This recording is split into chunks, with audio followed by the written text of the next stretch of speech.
आकाशवाणी संबलपुर जुहार आंचलिक खबर पढ़ुचन संपाराय।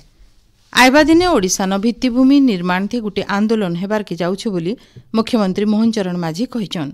राज्यवासींकर उद्देश्य गलाकाली भुवनेश्वर न गोटे स्वतंत्र कार्यक्रम थी मुख्यमंत्री आड़ीबंध तैयारी योजना 3 नंबर खेप्र लोकार्पित करिकरी मुख्यमंत्री इटा कहिछन। इ अवसर मुख्यमंत्री संबलपुर जिला न 355 कोटी टंका खर्चा थी 6टा बड़ उठा जलसेचन प्रकल्पर भित्तिप्रस्तर स्थापना करिछन। इतार सहित राज्यर 20टा जिला न 28,302टा उठा जलसेचन प्रकल्पर भित्तिप्रस्तर स्थापना करा जाइछे। योजना थी 22टा जिला न 101टा चेकडेम भी लोकार्पित हेइछे।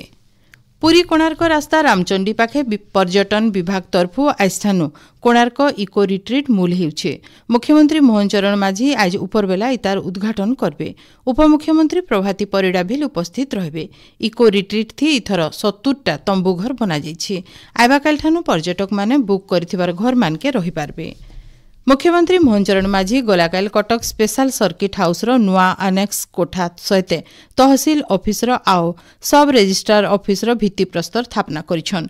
इ अवसर मुख्यमंत्री कहिछन इ ऑफिस मानके सबु प्रकार आधुनिक सुविधा रहबा। इतार जरिए लोकर समस्या ऑफिस मानके तुरती समाधान हेइ पारबा बोली मुख्यमंत्री कहिछन।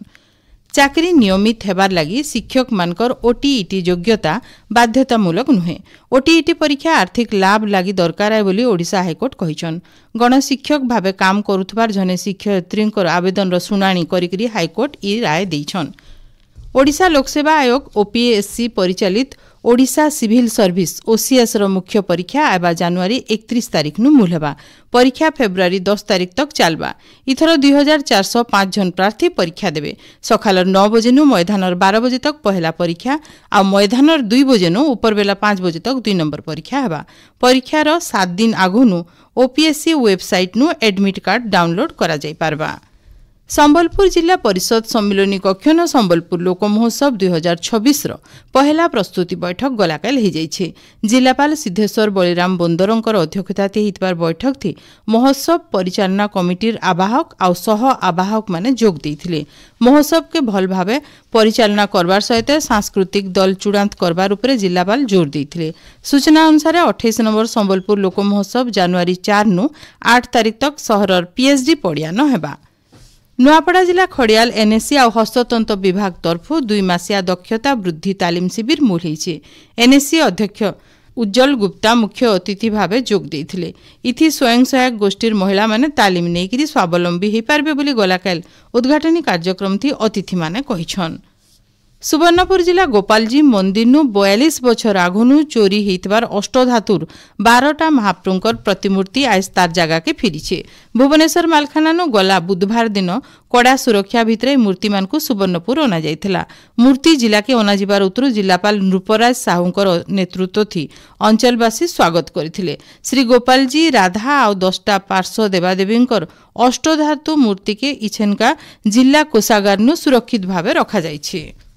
पुरी श्रीमंदिर 36 नियोगर गुरुत्वपूर्ण बैठक आज उपरबेला श्रीमंदिर मुख्य प्रशासक डॉक्टर अरविंद पाढ़ींकर अध्यक्षताते हेबा। बैठक थी आइबा 16 तारिख नु जनवरी 13 तारिख तक श्रीमंदिर न हेबार किथिबार पहली भोग 3 तारिख हेबार किथिबार देवाभिषेक पूर्णिमा मकर संक्रांति नीति निर्घंट बाबदे आलोचना करा जिबा। नुआपड़ा जिला खड़ियाल एनएससी तरफु 10 नंबर वार्ड न जन अभियोग शुणाणी शिविर हो जाइछे। इ अवसर 23टा अभियोग आगत हेइतिला।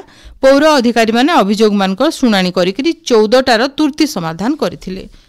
कटक जवाहरलाल नेहरू इंडोर स्टेडियम न चलीथिबार अंतर्जातीय बैडमिंटन प्रतियोगिता ओडिशा मास्टर्स 2025 थी गलाकाल मुख्यमंत्री मोहन चरण माझी जोग देइकरी खेलाड़ी मानकु तहकेइथिले। गलाकाल प्री क्वार्टर राउंड थी भिन्न भिन्न वर्गर 39टा मैच खेला जाइथिला।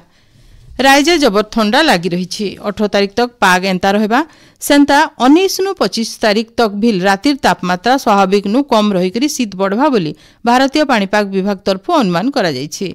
आज आओ आइबा काल राति शीत बढ़ी पारे घन कोहुड़ी भी देखा दबा। सुंदरगढ़ झारसुगुड़ा और अनुगुल न जबर शीत लगी रहबा बोली पाणीपाग विभाग तरफु कहा जाइछे। इ बछर पहला करी रातिर तापमात्रा 3 डिग्री के उतरीछे। सिमिलीगुड़ा न रातिर तापमात्रा सबुनु कम 3.5 डिग्री सेल्सियस रेकर्ड करा जाइछे। एचनिर आंचलिक खबर इन शेषला।